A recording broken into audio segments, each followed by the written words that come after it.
وَمَا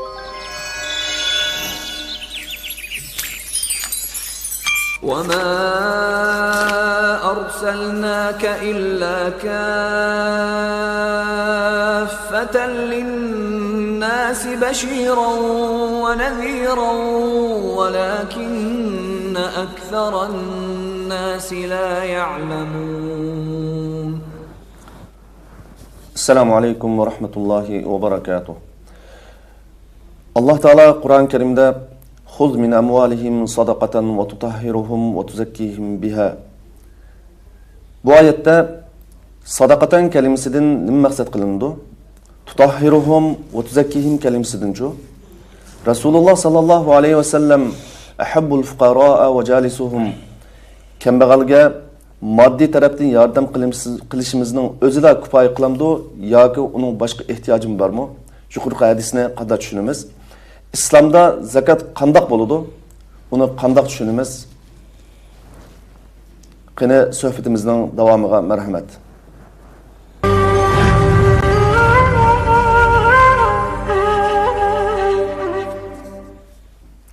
Bismillahirrahmanirrahim.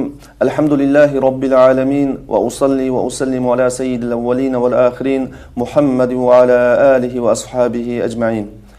Dünyanın her qaysi yerlerdeki görünmän qarindaşlar, assalamu alaikum ve rahmetullahi ve barakatuh. Bugün biz Allah'ın yardımı bilen hukuk ve mecburiyet namlı programımızın 16. bölümünü sizler bilen ortaklaşış için ben Nizamuddin Temkini, hukuk ve mecburiyet namlı sohbetimizden daimlik mehmini Ustaz Muhammed Ali bilen bir araya geldik. Sohbetimizden bu bölümünde fakir miskinlerge İslami ahlak bilen muamele kılışının devamında toxtalımız. Assalamu alaikum Ustaz Muhammed Ali. Ve alaikum assalam. Sohbetimizden 15. bölümünde biz bayılık ve kembeğallikning insan üçün Allah'ın sınık ekanligi, horulukdan kelib chiqqan yo'qsullik, takdirdagi yo'qsullik, barliq pul milni sadiq qilib o'tish qatorliq yo'qsulliklarning turlarini bayon qilib o'tgan edik. Bugun yana kembeğallarning haqlari to'g'risida suhbatimizning ikkinchi qismini davomlashtiramiz. Alloh taolo Qur'oni Karimda "Khuz min amwalihim sadaqatan tutahhiruhum ve tuzakkihim biha" deydi. Bu oyatdagi sadaqatan kalimasidan nimani maqsad qiladi? Bu Alloh subhanahu va taolo ve tutahhiruhum ve tuzakkihim kalimasidan nima maqsad qilindi? Uning mohiyati nima ve ijtimoiy jamiyatdagi roli nimalardan iborat? Bu haqda bir to'xtalib o'tgan bo'lsak. Bismillahirrahmanirrahim. Elhamdülillah ve salatu ve selamu ala Resulillah ve ala alihi ve sahbihi ve men vala amma ba'du. Endi yuqorida o'qilgan oyatdagi nihoyatda nozik bir taraflar Allah subhanahu ve taala oyatda zakat masalasini tilga oladi. Xo'sh. Ya'ni Payg'ambar alayhisolamga xitob qilib, shuningdek islom ummatining ichidagi ish egilariga xitob qilib, zakatni al ularning mollaridan. Bu zakat ularni paklaydi ve yükseltirdi degan ma'noda. Oyatda bizning diqqatimizni tortadigan nuqtalar zakat ne? Oyat sadaqat degan shaklda biz Uyg'urchada sadiqa deymiz. Aslida arabcha so'z, sadaqat so'zi. Bu ifodani qo'llandi. Yani bu nima desa insanның Allah'a bo'lgan iman davasının rastçıllıqını ispatlaydigan bir ibadet bu. İbadetler türlük. Bazı ibadetler bedeni ibadetler var. Başka ibadetler var. Ama zakat iqtisadi ibadet. Hem öyle bilimiz iqtisat insanның kalbinin çoğunqur yeriga o'rnab ketgan bir narsa. Buni hammadan e'tirof qiladi. Hatto insonga shu qadar suyumli bo'lib ketganki, insonni yo'ldan chiqaradi. Endi inson o'zininki normal, mustaqim yo'lda istiqomat qilib ketayotgan Alloh qo'ygan davosining rostligini isbotlaydigan birdan bir ibodat, dal zakat ibadati. Allah Qur'onda buni sadaqa, ya'ni bandining, mu'minning rostchilligini ifodalaydigan ibodat. Çünkü hayatta Allah şuna prensip koydu ki hayatta kişi pida qilmaytib yaxshilik qilishmaydi. Çoqum pida qilish kerak. Nimani pida qilsa, berilgan bütün imkoniyatlardan Şu Kur'an-ı Kerim'de "Len tenalul birra hatta tunfiqu mimma tuhibbun." Yani hayatning qonuniyati qanday vaqtda sog'lom taraqqiy qildi desa, har adam birmen deb turganda. Qachon buzuludi, qachon jangidal chiqadi, qachon to'qini chiqadi, qachon tartib buzuladi degan vaqtda, alman degan vaqtda.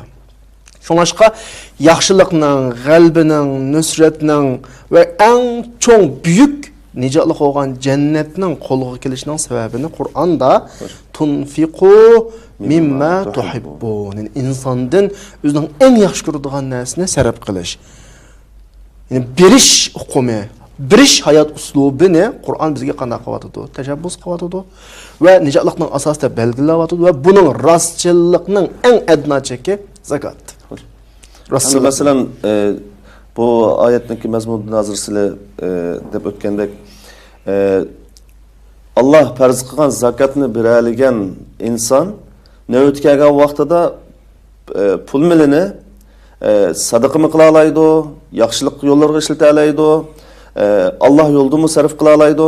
Ya'ni faqat zakat bilan berma deb chekilib o'ltamasdan barliq pul xajlaydigan iqtisod sarf qiladigan yo'llarga ishlata oladi deganlik chiqamda. Yani insonga nisbatan bir siziq bilan bir hatto olsak, bir siziqni insonning eng normal, bermaydigan, olmaydigan holat deb o'ylasak, insonning tabiiy yaratilma xarakteri insonni ostiga tortadi. Bir üstüge emas, astiga tatib pasligansa insonda baxillik paydo bo'ladi. Baxillikdan o'tsa açgözlük, bunu Arapçada şoh deb ifadelaydi. İnsanda iman bilen şoh bir ekenmeydi. Uygurcaga tercüme qilgan vaqtda şoh nima, baxillik, buxl nima, baxillik deb tercüme qildi. Amaliyatda farq bor. Yani baxillik, bemaslik, onundan ütep bir derece tushsa açgözlük bo'ladi. Onundan o'tsa andakan tamog'i varadi. Onundan o'tsa boshqalarning haqqiga qo'l sunur. Demak, inson hayotdagi rezillik şu şekilde pastga tushadi. Endi islom qanday qilmoqchi desa, insonni shu darajadan ko'tarib, normalsizlikning ustiga chiqmoqchi. Boshqalarga baxillik qilish, ochko'zlik qilish, boshqalarnikiga ko'z solish, tamoq qilish, andan boshqalarning haqqiga qo'l solish darajasini asta tortib insonni birdig'aniga gapiradi. Birdig'an eng tuvan o'lcham insondagi zakat. Zakat tam insonningki hayotdagi men Alloh uchun yashayman deydigan da'vosiningki rostchilik eng adma isboti. Sho'ngashqa Qur'oni Karimda zakatni sadaqa ifodasi bilan, ya'ni rostchilik ifodasi bilan qo'llanishining sababi shu. Undaqda masalan ba'zi oyatlarda masalan allazina yuqimunas-salata va yutuna-zakah zakat iborasini ishlatadi. Nima sababdan? Shu oyatning o'zidimi bor? Ve ahiriste ve tuzekkihim diyen bir ifade. O zakatlan sözdaş ifadesi. Bunu misal turup kilimiz. Hem de yani gapni hekayeden devam kılsak, sadakat bu pek güzel iş, bu müşahede turup ikran aldıdaki iş ilgileri bulup mu? Bu süpetlen pavukuladı süpetleniş gerek. Yani iş üstündekiler, meyli müderrisler, okuğucularına nispeten kollarını ecevetiş gerek. Ata-ana ballarga nispeten muvafiq şekilde qo'llarini echish kerak. Bir shirkatning ustundagi kishi qo'l ostidagilarga nisbatan qo'llarini echib o'tish kerak. Amal yo'q. Insonning tabiati bu. Inson abdul ihson deydigan bir gap bor. Shunda bo'lganda atrofdagilarning muhabbati, ulfati hammasi shakllanadi. Har qanday ish qalbdan, muhabbatdan yurishtirildiki majburiy besim bilan emas. Bu oyatdagi birinchi nokta, yani biz bayatdan sizlar so'ldi ya, bu oyatdagi maqsad ne? Biz 3 nokta diqqatimizni tortgan, birisi sadaqat ifodasi. İkincisi oyatdagi tutahhiruhum ifodasi. Tutahhiruhum bu zakat pokizlaydi dedi. Ularni pokizlaydi. Kimlarni pokizlaydi? Mal egisini ve mal egisini, yani baylarni açgözlükten pokizlaydi. Bayatda to'qiya zakat bergan odam baxillik darajasidan chiqib ketgan, ochko'zlik darajasidan chiqib ketgan manda bir holat bo'ladi unda. U bir vaqt uchunki kishilarga uning vujudidagi bermaslik iskanjasini chiqib tashlagan bo'ladi. Ochko'z bo'lmaydi degan gap, boshqalarning haqqiga ko'z solmaydi degan gap, ma hayot tartibi buzilmaydi degan gap. Anoganda birinchidan zakat kimni pokizlaydi desa, boylarni, ya'ni zakatni berganlarni ochko'zlikdan pokizlaydi bu. Ikkinchisi kambag'allarni o'chmanlik adovatdan pokizlaydi. Ya'ni ikkili tarafga. Ikkili taraf. Berguvchi va olg'uvchini. Hatto uchinchisi zakat shu molni boshqalarning haqqidan pokizlaydi. Chunki sening melingda mutlaqo boshqalarning haqqi bor. Qanday haqqi bor? Deyishi mumkin pul topqanda, men o'zim topdim, jafosini o'zim topdim. Agar sen mushu pulni jangal qilib topa olsang, inson yo'q o'rmonda topa olsang, sening gaping rost. Sen pulni sen bilan birga yashayotgan atrofingdagi insonlardan topsa, garchi sen ishlasangmi, sen otsangmi o do'konni, o shirkatning egasi sen bo'lsangmi, mutlaqo sening pul topishingga mayli bevosita yoki vositasiz shaklda atrofda bir sababkor kishilar bo'ladi. Ular hech qanday aralashmaganda qiladi, ishlagan melingning haq olmas pul topolmaysan. Qilayotgan mulozimligingning haq ishlarmas pul topolmaysan. Demak, mutlaqo sening pulingda jamiyatdagi kambag'al tabaqalarining bir haqqi bo'ladi. Mushu haqdan molni zakat pokizlaydi. Bu oyatdagi ikkinchi nuqta. Tutahhiruhum pokizlaydi degan ikkinchi nuqta. Uchinchi nuqta tuzakkihim. Bayatning az ilgari so'zli ya, zakat tuzakkihim bilan zakat so'zning yiltizida o'xshaydi bir ma'noda. Lug'atlarga qarasak, zakat degan so'zning ikki xil ma'nosi bor. Birisi o'stirish, yuksaltirish ma'nosi bor. Yana birisi paklash ma'nosi bor. Bayatdan nimaga o'xshash, tutahhiruhumga o'xshash. Qani kelayli, yuksaltirishda qanday yuksaltiriladi desa, zakat odatda tunjulib tunjulib zakat berguchi boyninki ruhiyatini yuksaltiradi. Chunki u zakat bergan odamlar balkim bu hissiyotni mendimisanmi tushuna oladi. Zakat bergandan keyin bir ko'tarangulik holat shakllanadi. Jamiyatga qo'shayotgan bir tuhfa, faxr tuyg'usi bo'ldi qalbida. Undan burun Allohningki buyrug'ini, undan burun Allohning buyrug'ini qana qilib oldim, ijro qilib oldim. Bergan zakoting bilan bir odam favqulodda bir musibatdan qutuldi. Har qitim shu odamni ko'rgan vaqtda ichingdan suyunsa. Bergan zakoting bilan bir qiyinchilik qolgan o'quvchi o'qishni tamomlab oldi. Bergan zakoting bilan bir xayriyat, bir mashru projesdan birisi tamomlandi. Shu ish har qitim ko'rgan vaqtda sen qanday bo'lsa, bir xil ko'tarilsan. Men mush ishni men qildim. Men sababkor bo'ldim. Inson degan ashta bir tabiati shu. Qancha o'zining qilgan ishning unumini ko'rgan sira shuncha tirishidi. Uning keyin u odamningki qalbida yaxshi ishlarga nisbatan, go'zal ishlarga nisbatan, ya'ni munosabat qilgan vaqtda u odamning hayoti aktiv bir hayotga aylanadi. Passivlik hayotidan yo'qoladi. Bu payg'ı bo'lgan zakatninki va tuzakkihimdagi ta'sir. Tuzakkihimni biz hozir yuksaltirish dedik ya. Endi tuzakkihim kambag'allarni qanday yuksaltirdi desa, kambag'al kishilar boshqalarningki o'zini unutib qolmaganligini, o'zininki yo'q sanalmaganligini, ham o'zining ahvoliga ko'ngil bilayotganlarning borligini, bu jamiyatda nasiyan mansiya bo'lib unutilib ketgan bir odam emas ekanligini, tashlandiq odam emas ekanligini his qiladi nomurod. Nima bilan uning ruhini qanday qiladi? Yuksaladi. Bu ikkinchi yuksalish. Ya'ni boyga nisbatan o'zining qimmatini, men manda ishni qila oladi ekanman, mening sababimdan yaxshi ishlar o'rtaga chiqdi deydigan bir yuksaldi desa, kambag'alga nisbatan shaklda yuksaldirdi masalan. Shuning bilan bayatın deganimizdek kambag'allar yoki boyning atrofidagilar yaxshiligini ko'rganlar shu odamning bundan keyin yaxshi ishlar uchun hamdamda bo'ladi. Uning uchun jinini paydo qiladi. Bir xil xizmatchi bo'ladi unga nisbatan. Unga nisbatan nima bo'ladi? Qo'g'dog'uchi bo'ladi. Yurkidni chiqarib qanday bo'ladi? Qo'g'daydi uni. Masalan, zakat berguchi g'oya vaqtida mashinchilik ko'p pulni boshqalarga berib o'tamanmi, bu o'zim japata topgan tursam deydi. Ammo mohiyatda berishni qaror qiladi. Hamda Alloh buyuribdi ekan buni bilimni pokizlamasam bo'lmaydi. Yuqorqi oyatga amal qilgan asosda. Ammo nihoyat ko'rdiki, ma'lum vaqt o'tgandan keyin Alloh uning pulligiga barakat berib, u bergandimi ko'proq. Tam men demoqchi bo'lgan nuqta yana shu yana. Biz bu yerda hozir yukseldirdi, o'stirdi degan ma'no chiqardik emasmi? Bayni yukseldirgan ahvolni deb o'tdik bag'uchini. Ağan kişinin kambag'alning ruhiyatini yukseldirganligini deb o'tdik. Uchinchisi, bu zakat iqtisodni yukseltirdi. Maşallah.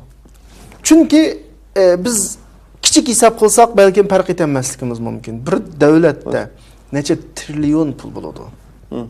Necha milliard pul bo'ladi. Shu pullarning 2,5% az pul emas mavzu. Resmi xayriydiganlarning qo'l qo'ydi. Bu birisiga zakatni berdim degan gap. Zakatni odam yig'ib saqlamaydi uni. Yig'ib saqlaydigan odam zakat olmaydi. Cho'qim iste'molchi odam oladi. Endi butun davlatdagi necha trillion pulning 2,5% iste'molchining qo'liga o'tdi degan gap favqulodda iqtisodshunoslar buni obdan tushunadi. Setib olish kuchini bozordagi. Bozor aylantirish kuchini favqulodda rivojlantiradi. Bu bir nuqtadan iqtisodni oshirdi. Yana bir nuqtadan biz ishonadigan bir Alloh va Allah'nınki bereket qonuniyati var. Yuqorida degan moddiy sabab natija qonuniy alib buncha tushuntiryapmiz biz yuqorida. Buningdan sir sabablar har qancha bo'lsa sababning ustida sababning bir egasi var, Alloh var. Sababsiz bilaydigan bir zot var. Yani şu adamlarninki o'zining qonunini hayotda tatbiqlaganligiga qarata, berganlarning berganligiga, loyiq bo'lganlarning og'anligiga va hammasining bu ne'matga qarata shukr bildirganligiga qarata Alloh insonning hayotiga biz neden kelganligini uqulolmaydigan shaklda bir barakat verishi var. Bu barakatini balkim erishib baqqanlar his qiladi. Agar his qilmoqchi bo'lsa, samimiy qalbidan chiqib sinab baqsa bo'ldi. Bu barakatninki haddi hisobi sanoqsiz. Shunga Qur'oni Karimda Alloh hakim zot hikmatsiz gap qilmaydi. Hech qanday bir Qur'ondagi ortiq so'z yo'q Qur'onda. O'xshash ma'nilik so'z yo'q oldu. Chunki o'xshamagan ikki gapning kelishi cho'qim mutlaq bir ma'ni ifodalaydi.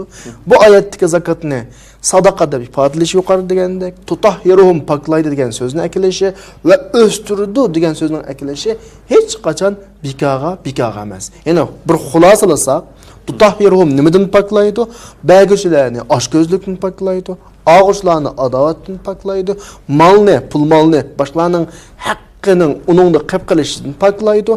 Nimani yukseldirdi? Bayning ruhiyatini yukseldirdi, ish kuchlarini yukseldirdi. Og'uchininki ruhiyatini, ish kuchlarini yukseldirdi va o'rtadagi jamiyat iqtisodini qanday qiladi? Yukseldirdi. Zakatning bu qadar ahamiyati bor. Ya'ni zakatninki normal tatbiqlansa, Allah subhanahu wa taala yo'l qo'ygan bo'yicha jamiyatda bag'uchimi, og'uchimi va jamiyat yashayotgan bütün hammasi foydalanadi. Hatto o'rtada zakatni berish kerak bo'lmagan va olmaydigan bir turlik tabiq bo'ladi.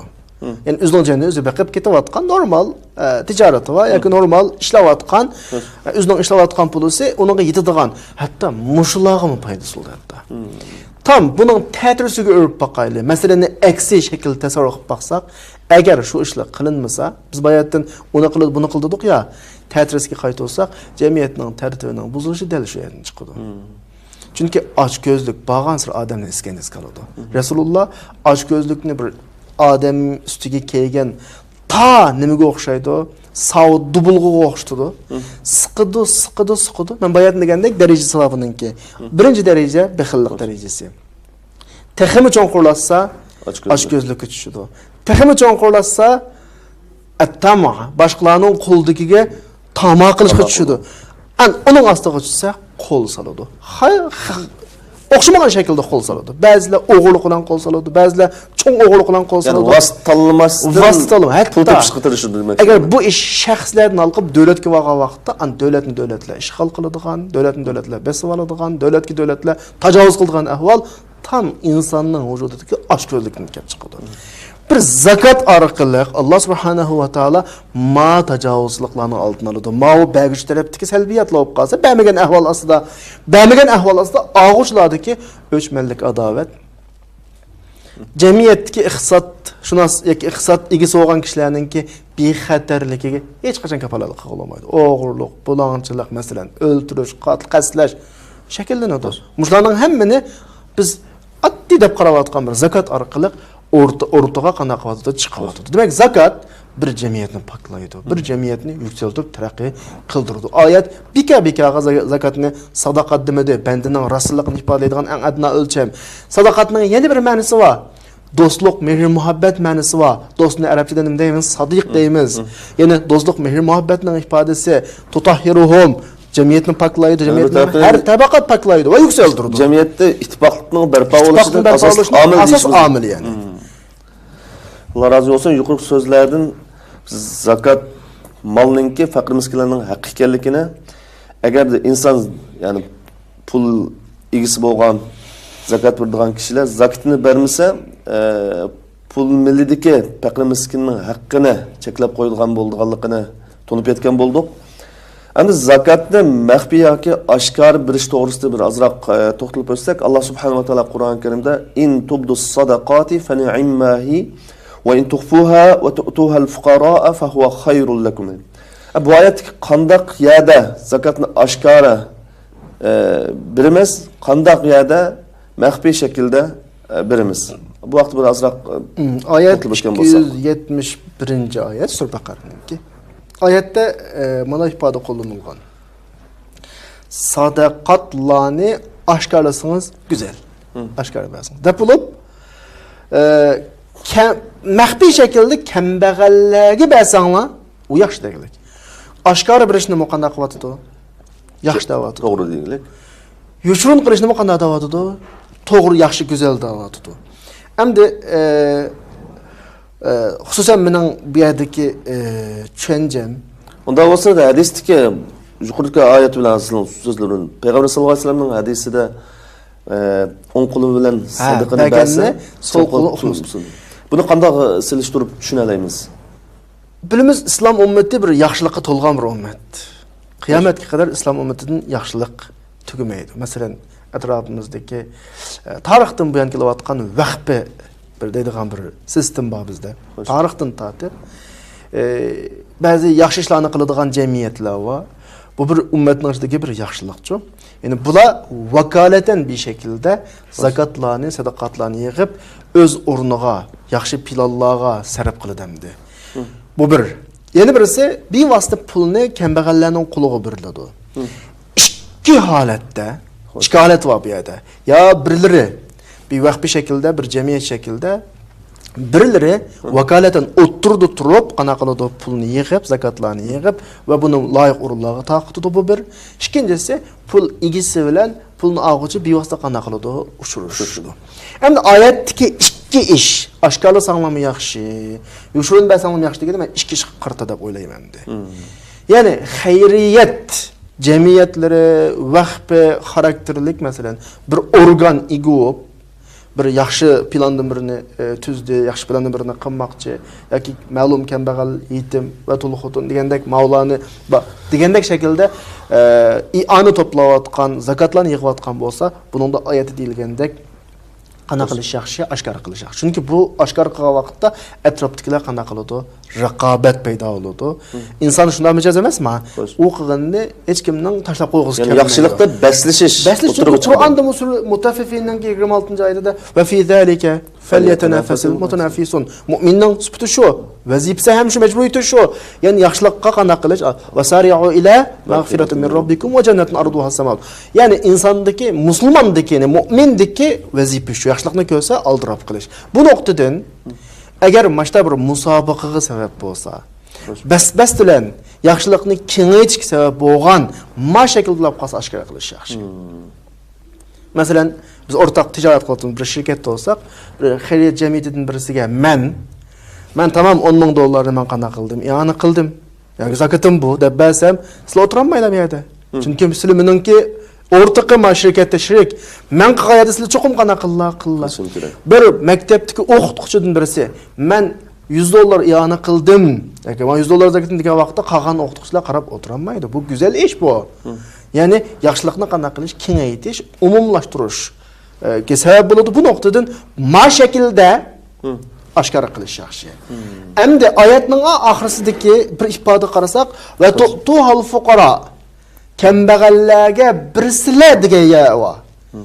Agar kambag'alning qulig'i birdig'an bir holat ahvol. Masalan, mayli u pul molning o'zi egisi bo'lsin. yoki heliqi shirkatlar, xayriyat jamiyatlari masalan, yoki vaqflar bo'lsin, kambag'alning qulig'i tekkizishda buningda yushun bo'lsa yaxshi. Chunki kambag'al bo'lib qolganlar odamiylik yo'qolsa bo'lmaydi. İzzet yo'qolsa bo'lmaydi, sharaf yo'qolsa bo'lmaydi. Shunga aniq xulosalasam, agar abayatni degandek yaxshilikqa boshqalar musobaqalashish, yaxshilikning kengayish, umumlashishi vositulgan shakllarda oshkor qilish yaxshi. Kambag'alning naq qulig'i tegadigan yerda cho'qim qanday qilish kerak? Maxfiy qilish kerak. Chunki kambag'alningki moddiy ehtiyoji hal qilinib, ma'naviy qalbi sunsa, qalbi qirilsa, buningda cho'ng ahamiyat bo'lmaydi. Uning odamiyligi, izzati, sharafi bizdan o'xshash qana qilinish kerak, saqlab qilinish kerak. Allah razı olsun. Günümüzde bazı xayr-saxovat cemiyetlere sadaqını yoki maddi yordamni ehtiyojli kishilarga berayotgan vaqtda suratga oladi. Ya'ni suratda faqir yoki miskin yoki ehtiyojli kishi sadaqa ilayotgan holati tasvirlanadi. Mushunda qilish to'g'rimi? Yani oyatdagi oshkorlash shumi balki oyatdagi yuqorida so'zlangan intubdu sadaqat fa ni'mahi va in tuxfuha va tu'tuha al-fuqara degan oyatdagi oshkorlashga tushamdimi shu? Bu oshkorlashga tushmaydi. Bu yerda shu sadaqat og'uchini, shu ehtiyojli kishini bir rasvo qilishdan boshqa narsa emas shu. Shunga yana takrorlaydiganimiz g'ayri muhaddad, ya'ni oladigan odam ini qo'nmagan bir shakldagi organ vaqti, mana jamiyatlarga bergan vaqtida. Uni oshkorlasak. Chunki u yerda ishlaganlar vakolatan ishlaydi. Hatto shu jamiyatning boshliqlari vakolatan bir odam o'zi olmaydi, o'zi xayjamaydi uni. Ularda sunish olmaydi, jamiyat u. U oshkorlashga bo'ladi, ammo kambag'allarning qulig'i yetkazgan vaqtda cho'qim yushunilish kerak.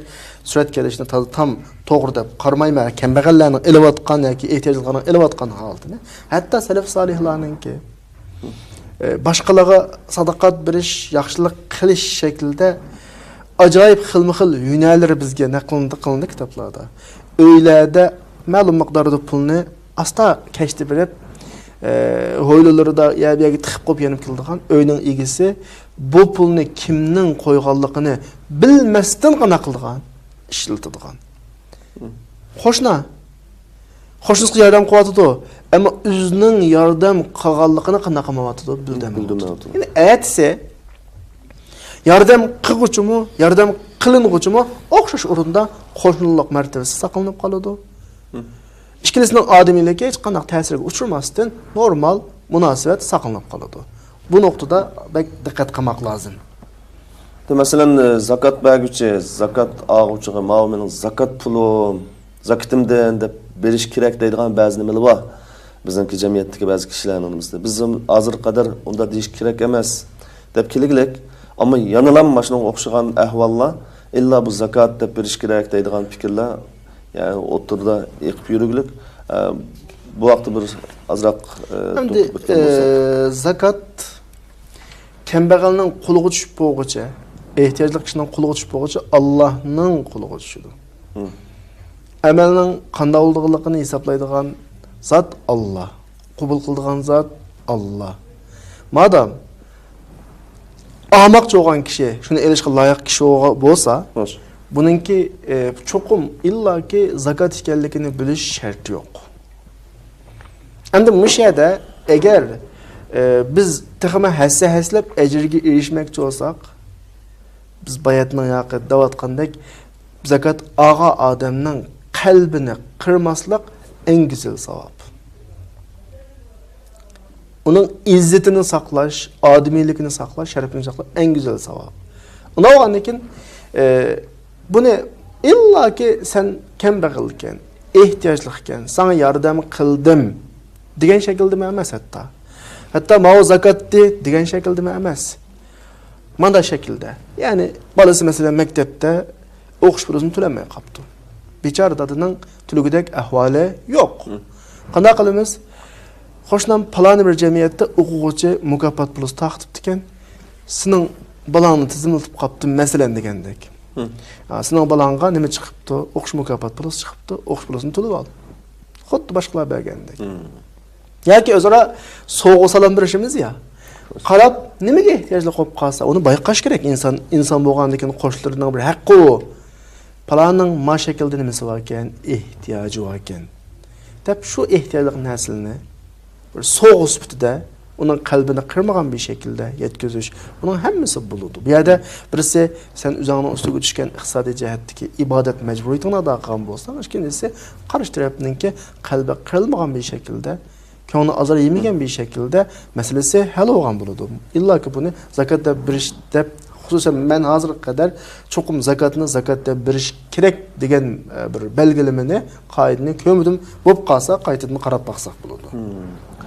Doktor, masalan, faqir miskinlarning ma'naviy to'g'risida so'zlardan keyin hamda bu hozir degan so'zlari moddiy yordamdan bakroq faqir miskinninki zakatga ehtiyojli bo'lgan kishilarninki ma'naviyatiga ahamiyat berishdan keyin ma'naviyati muhim yani. Ya'ni shuningki masalan ko'nglida ma boy bo'lg'achqa, iqtisodiy bo'lg'achqa manda qilyotidi degandek narsa kechmasdan o'zininki izzat va karomati bilan berilish kerakligini tushunib o'tgan bo'ldik. Ana bu yerda Rasululloh sollallohu alayhi vasallamning bir hadisi esimga kelib o'tadi. Ahabbul fuqara va jalisuhum degan hadisi. Xuddi faqir miskin boshqalardan faqat pul mollar kutmaydiganligi, balki yaxshi muomala qilinishni kutadigandak qilamdimi bu hadisda? Mushedisning o'zi bu bobdagi bir prinsip, kambag'allarni yaxshi ko'ranglar, ular bilan hamsohbat bo'linglar, ya'ni ularga muhabbat biringlar, ko'nglini ko'tarang degan gap, ya'ni. Bunga nisbatan qistiradigan yana bir hadis bor. Bir kishi Rasulullohning qashig'iga kirdi, nihoyatda kambag'al endi. Faqat kambag'al. Rasululloh dediki, Jibril menga keladiganligini xabar qilgan ma adam xush kelding deb Rasululloh ma shaklda hayron qoldi odam. Ho'y, men nima deyamdi? Jibril mendagi odamni gapini qildim chunki o'zining favqulodda kambag'al bir odam. Rasululloh dediki, shunday qarandishim. Sen maz ziminda majhul, haqsini tushunmaydi, ammo sen osmonda oshkarasan. Subhanalloh. Bundan ortiq kambag'alning ruhini qana qilish olmaydi, ko'tarish kerak yani. Odatda bunda bir xatar bor. Ba'zilarda asta-asta shakllanadigan bir kibr bo'ladi. Cho'nglik bo'ladi. Og'uchlarda asta-asta shakllanadigan bir xil zaiflik, ya'ni xorlik bo'ladi. Mutlaq ish yo'qotilish kerak. No'g'anda baylardan og'a vaqtdagi baylarga so'z qilish uslubi, u ayrim bir uslub. Ularning kibri paydo qilmaydigan bir shaklda elish kerak. Masalan, xayriya jamiyatlari yoki o'tirib vosita o'g'illar. Kambag'allik bergan vaqtda ularda bir xil tuvallik, xorlik bo'lmaydigan bir shaklda berish kerak. Ikkilisiga ayrim uslub ketadi. Hikmat ketadi. Va may yu'tal hikmata faqat utiya xayran kasira. Cho'qim oqilonlik bilan hikmat bilan ish qilish kerak majahatda. Ya'ni kambag'allarga qaysi uslub bilan bersa, bularning ruhi, chunki ağan adamning ağan vaqtdagi ruhiy kayfiyatini tasavvur qilmoqdasiz. Undan shu kayfiyatni yo'qotish kerak. Bergan odamning bergan vaqtdagi vujud ruhiyatida paydo bo'ladigan bir kibr yoki mutakabbirlik yoki cho'nglik tuyg'usiga qarata muomala qilib, u tuyg'uni paydo qilib qo'ymaslik kerak. Shundalar bizning jamiyatimiz normallikni saqlaydi, intizomini saqlaydi, buzilmaydi. Bo'lmasa Aşı özünü xaris qilgan kishilarningki hab mana bir bo'lib qo'y deb yo'ldan chiqadigan bir ahvollar bo'ladi. Hasad paydo bo'ladi, adovat paydo bo'ladi. Masala mushalarni to'g'riladigan gap. Masala yuz berib, yomon oqibatlar o'rtaga chiqib bo'lgandan keyin hech pushman qilganning foydasi yo'q. Subhanalloh. Rasululloh sollallohu alayhi vasallamningki ahabbul fuqara va jalisuhum degan bu muborak so'zi nima degan to'g'ri aytilgan va endi masalan bizning so'zimiz hozir shu zakat og'uchininki faqat moddiy tarafdan ham ehtiyoj bo'lmasdan, balki berguchi ma'naviy tarafiga ham ahamiyat berib berishiningki to'g'risida bo'layotdi. Endi jamiyatimizda ba'zi faqir miskinlarni uyiga chaqirilsa yoki ayni vaqtning o'zida boy va kambag'alning uyiga bir vaqtda, masalan, bugun deylik, asrdan keyingi bir shaxsni ya bir olimni yoki bir shaxsni deylik, ishga yak chaqirilib qoldi. Birisi aqiqa deylik, birisi valima deylik. To'y deylik masalan. Birisi boy ekan, birisi kambag'al ekan. Ammo shundaq vaqtda qaysininga bir ish to'g'ri keladi. Masalan, Payg'ambar sollallohu alayhi vasallamning sharru ta'amul valima yud'a laha al-aghniya'u wa yutraka al-fuqara degan hadis bor. Bu hadisni ham yuqori so'zga qarata qanday tushunishimiz kerak endi? Ya'ni boylar chaqirilib, kambag'allar qo'yib qo'yilgan ziyofat eng yomon ziyofat. Bu shu yuqorqi temaga munosabatlik tarafi, shu ojiz, miskin yoki tuvan kishilarningki o'zini tuvan deb qaraydigan. Amaliyotda hech kimdan tuvan emas. Ruhiyatiga nisbatan ularga ruhiyatni ko'tarish masalan, shu maqsad qilingan hadis. Ya'ni jamiyatimizda nima deyishni tam bilmayapman, bu ahvol aksi, ya'ni salbiy shaklda taraqqiy qilayotgan bir ahvol. Tang chaqirilish yoki urun jihatda yaxshiroq ziyofat burun tuvanroq deb qaralgan ziyofat keyin chaqirilib qolsa bo'ldi endi uningga tam baldır chaqirilgan deblam shu bahona bilan ketaveramiz-ku. Hatto o'xshash tang vaqtda chaqirilib qolsa yoki ilgari keyin bir kambag'al yoki tuvan kishining bir ziyofati bor. U baldır chaqirdi. Undan keyin yaxshiroq ziyofat chaqirildi. Bu yerda bir muhimlik darajasiga to'g'iziblam. Ondan keyin deb qo'yamiz, telefon qilib qo'yamiz endi. Oy xapamizlar, menga bir jiddiy ishim chiqib qoldi. Endi jiddiy ish, boshqa alohida jiddiy ish emas. Shunga o'xshash bir ziyofat. Ikki ziyofatning cho'ng farqi yo'q. Birisi ma'u cho'ngroq ya martabada cho'ngroq ya urinjat cho'ngroq yoki ziyofat cho'qim mo'ldigan ziyofat. Ma ziyofat odatdagi bir odamning ziyofati. Bu ahvol jamiyatda umumlashibmi, obdan umumlashib qoldi. Agar bunda ahvol davomlashaversa, bizning jamiyatninki oqibatidan qo'rqmoq lozim. Ensirmak lozim bo'ladi. Az ilgari o'qigan hadis va hozir o'qigan hadis, ya'ni ahibbul fuqara va jalisuhum. Oddiy gap emas. Kambag'allarni yaxshi ko'ringlar, ularga muhabbat beringlar, ular bilan ham suhbat bo'linglar.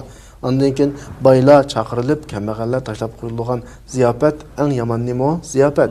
Buning hammasi nima desa, yana asliga qaytsak masalani, jamiyatning normal tartibini qana qilish, saqlash masalasi. Bizga nisbatan jamiyatda hech kimdan aziz emas. Boymi o'xshash, kambag'almi nima? O'xshash. Yuqori martabali kishilarmi o'xshash, tuvan martabali kishilarmi nima? O'xshash.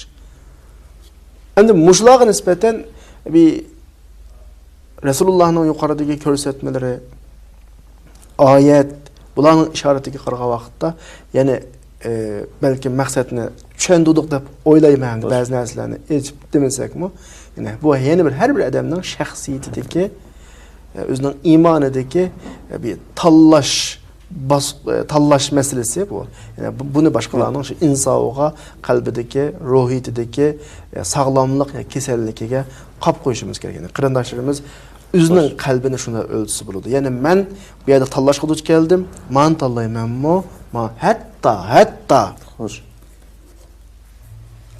boy yoki sen cho'ng deb qarayotgan bir sorun burun urunlashtirildi. Malkin urunlashtirildi. Qayda bo'yicha sen o'zi aytib qo'ysang bo'ladi normalda. Chunki burun makin. Lekin shundadimi?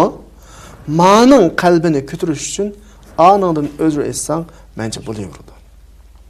Hatta ma ajrlik bo'ladi. Chunki ayaga olmasang, sendan qiriladigan voy to'yanga bir madam yo'q. Hatta aslini maqamaysa. O yerda oy palani kemmep deydigan gap bo'lmaydi. Ta Sayıpxon esiga oladi olmaydi, necha kundan keyin kemmepga deydi, boshqa gap yo'q. Ammo mayak bo'lmasa, aslini esa kemmedi deydigan bir yaratmadi va meni to'yan ko'ribdi deydigan bir xil qalbi qirilish bo'ladi. İkisining oxirisidan chiqqan salbiy natijaga qaraganda, hatto burun olgan taqdirdimi, yana ma kishilarnikini tanlash, to'yan kishilarnikini tanlash, ularning qalbiga nisbatan bir xil ruhiy uzuq bo'ladi.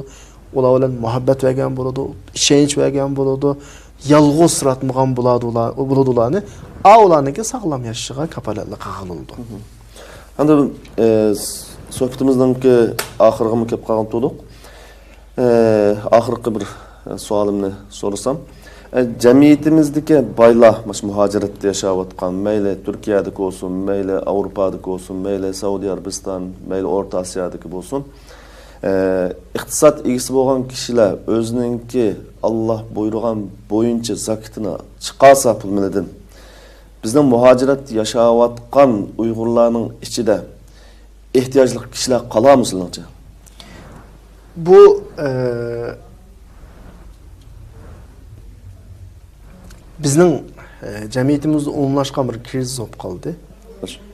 Hem öyle özümüzden Müslüman deyimiz, mümin Allah'ın bütün esma sıfatlarına iman etimiz deyimiz. Allah'ın Razzaq sıfatıga iman ettik deyimiz. Ve pul mallarımızın Allah'ın belgelligi kişinimiz yok ama bundan keyin bir dıxallıqqa tam şey qılamayatımız. Mesele şeyden çıkıvadı. Yani göz aldığımız fevkalade qarangı degan bir bahane bilen zakatlarımızı mutlak qanday qilmayapmiz, ada qilmayapmiz. Hatta men bilmayman nurg'un kishilarni. Tam bizning dedik-ku bayatın ölçümümüz eng tuvan zakat. Ondan başqa talablar var. Gerçi belgilenmegen bolsa-mı, ançılık mançılık deb eng tuvan ölçemdagi belgilengen zakat. Muşu zakat mı joyida qanday qilmayapti, chiqarilmayapti. Bilishimcha bunun da to'liq statistik yo'q, ammo bilishimcha agar muhojiratdagi mayli qaysi davlatdagi olsun, iqtisodli kishilar o'zining zakatlarini to'liq chiqarsa ve milletning kelgusiga munosabatlik, hayot mamatiga munosabatlik büyük planlarga, masalan, iqtisodiy plan, siyosiy mablag' silinsa, mablag' silinishning gapini qilyapman ya. Çünkü mening nazrimda agar shu zakat to'liq chiqarilsa, kambag'al qolmaydi. Va tahi kambag'aldan eshib bir büyük planlarni qilishga yetib ashudi. Mushu nuqtadan biz bundan keyin millet bo'lish sifatimiz bilan qanday kun ko'rsak, bunun sebebini o'zimizdan ko'rsak bo'ldi. Çünkü bizning hozir normalda meyli siyosiy, iqtisodiy jihatda agar kalımızla ütüp qilimiz desek qilalaydigan imkoniyatimiz var. Hozir siz so'g'an sual shu imkoniyatlarninki bir misali. Demek muhaciratdagi iqtisodli kishilar pul mildan tegishlik bo'lgan ma'lum miqdorda Allah buyurgan bo'yicha zakatini ado qilsa, bizningki aramizda masala tugaydi. Masalan, davolanmayotgan kasal, o bu deganga o'xshagan, undan sirt uy ijarasini to'layolmayotgan, tok faturalarini, suvning, gazning narsalarini to'layolmayotgan shunday qarindoshlarimiz-mi? Uzluq kasal tugaydi. Jamiyatda o vaqtida biz ijtimoiy masaladan halqib başka taraflarga kengalaymiz demekçi. Yani Allah razı olsun. Yani ahiriste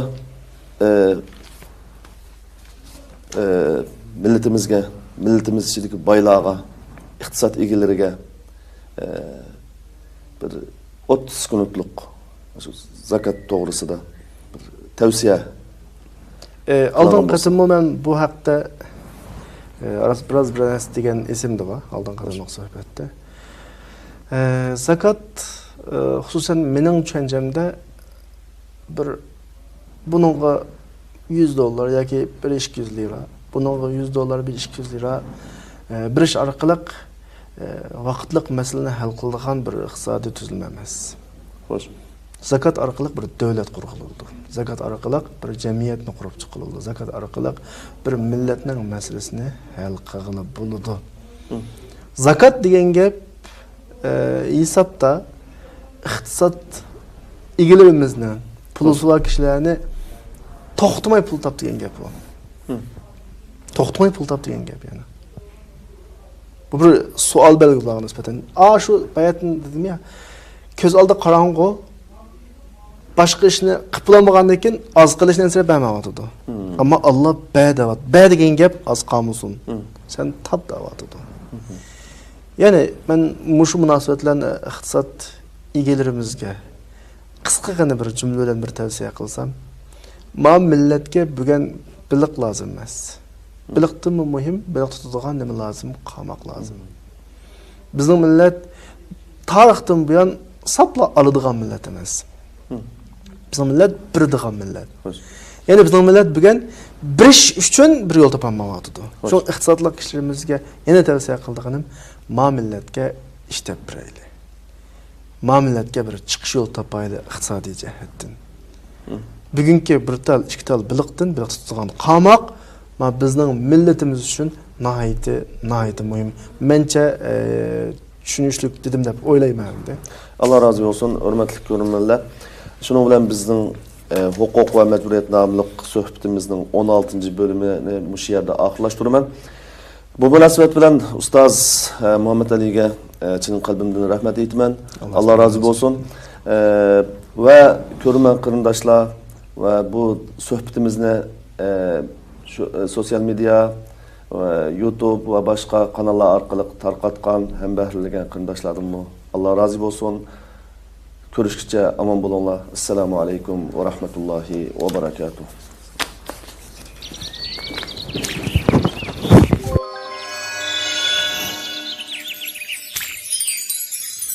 وَمَا أَرْسَلْنَاكَ إِلَّا كَافَّةً